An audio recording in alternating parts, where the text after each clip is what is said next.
রূপপুর জঙ্গলের এক পুকুর পাড়ে হাসি নামে এক ভালো মনের হাঁস বাস করত। সদ্য মা হয়েছে সে। দুইটি ছোট হলুদরঙের ছানা তার জীবনে খুশির ঝরনা এনে দিয়েছে। সারাদিন ছানাদের যত্ন করেই তার দিন কেটে যেত। মনে মনে ভাবত, আর কিছুদিন পরেই আমার ছানারা বড় হয়ে যাবে। একদিন হাসির খুব খিদে পেল। ঘরে খাবার নেই। ছানাদের একা রেখে যাওয়া ঝুঁকিপূর্ণ, কিন্তু না খেলেও সে দুর্বল হয়ে পড়বে। অনেক ভেবে সে ছানা দুটিকে ঘাসের ঝোপে লুকিয়ে রেখে গেল পুকুরে মাছ ধরতে। ঠিক তখনই এক ধূর্ত শিয়াল খাবারের খোঁজে ঘুরছিল। ছানা দুটিকে দেখে সে খুশিতে লাফিয়ে উঠল। বাহ, আজ তো কপাল খুলে গেল। মাংস চাইনি, তবুও পেয়ে গেলাম।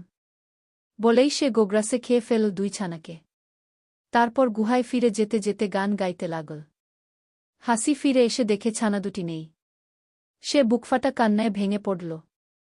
তখনই সে বুঝল অসাবধানতার ফল কতটা ভয়ানক হতে পারে।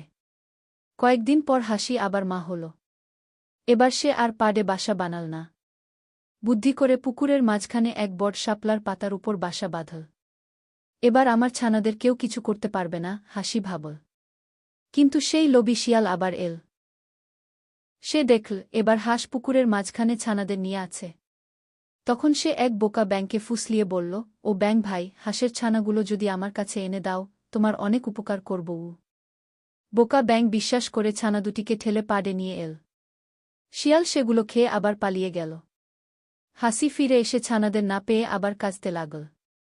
ব্যাঙ সব সত্যি কথা বলে অনুতপ্ত হয়ে ক্ষমা চাইল। চূড়ান্ত বুদ্ধি ও ফাঁদ। হাসি এবার শিয়ালকে শিক্ষা দিতে চাইল।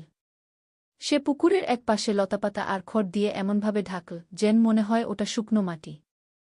তারপর দুইটি ছানা রেখে নিজে বসে রইল ওখানে। শিয়াল এল। দেখে হাঁস এবার যেন মাটিতে বসে আছে।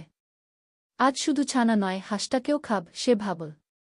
কিন্তু হাঁসের দিকে এগোতেই শিয়াল সেই পাতার ফাঁদে পড়ে সোজা পানিতে গিয়ে পড়ল। সে তো সাঁতার জানে না। হাহাকার করে চিৎকার করতে লাগল, বাঁচাও হাঁস ভাগ্নি, আমি আর কখনো তোমার ডিম খাব না।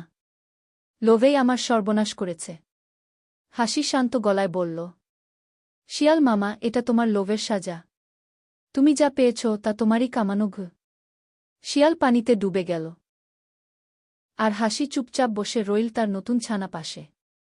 গল্পের শিক্ষা: বুদ্ধি আর সতর্কতা থাকলে দুর্বলরাও শক্তিশালী হয়ে উঠতে পারে। আর লোভী হলে শেষ পর্যন্ত নিজেরই ক্ষতি হয়।